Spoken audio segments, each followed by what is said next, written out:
Hey guys, my name's Isak and today I'm going to be showing you this bonsai that I'm making out of a weeping fig or Ficus benjamina.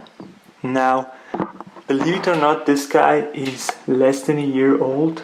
I only started it in January of this year and it is September, beginning of September right now. So you might be asking, what steroids did you feed this plant to get it to grow this big? But there's no magic to it, it's just air layering. So basically it's a branch of a bigger plant that you air layer and then it grows roots and you can plant it as a new plant. So you guys can look that up if you're interested in it.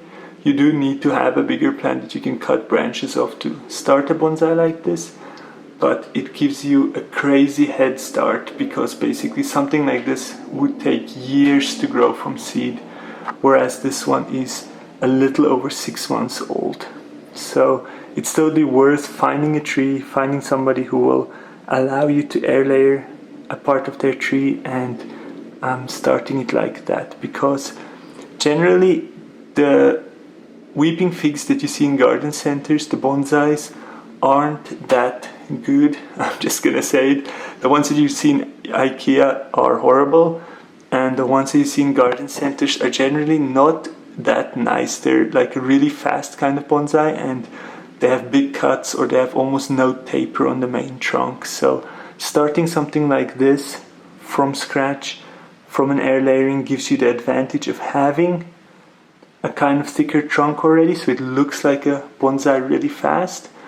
But you can also work on the taper and work on everything really precisely, and you're not stuck with having to fix something that was started poorly. Or the other ones are just mostly mass produced, and anything that's mass produced, there's less attention to detail normally. So yeah, I'm just gonna encourage you guys, if you have access to a big tree, try this. It's super cool and it's crazy the rate that these guys can actually grow at, especially during the summer. If you do put them outside and give them direct sun, they will grow like crazy because they love humidity, they love sun. Just make sure you have them in a big enough pot that they don't dry out too fast, and then just let them grow.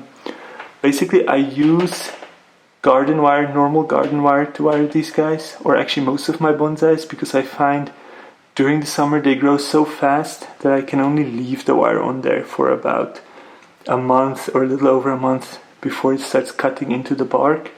So yeah, the normal garden wire works perfectly for that. And with these guys I do seal the wounds, so if I cut something off or carve something out to prevent an inverse taper, I just seal the wound, because if it does rain on them and get wet, they can rot a little bit around where you cut them, and it just doesn't look nice and doesn't heal as well as when you seal the wounds and let it heal like that. So yeah, besides that, there's no real trick to it. They're easy to care for. Just take them outside because they take a lot longer to grow inside than if you do give them that sun during the summer. And be sure to bring them in early enough, so before it gets like below 5 degrees at night, I would definitely bring them in, because then the transition from outdoors to indoors is easier for them and they grow better once indoors, because otherwise they are a plant that tends to drop leaves if it gets stressed or so, and so a too big change in like the overall temperature will cause it to drop leaves. Yeah, I hope this inspires you guys to try starting a bonsai from air layering. I hope you enjoyed this video and I'll see you around.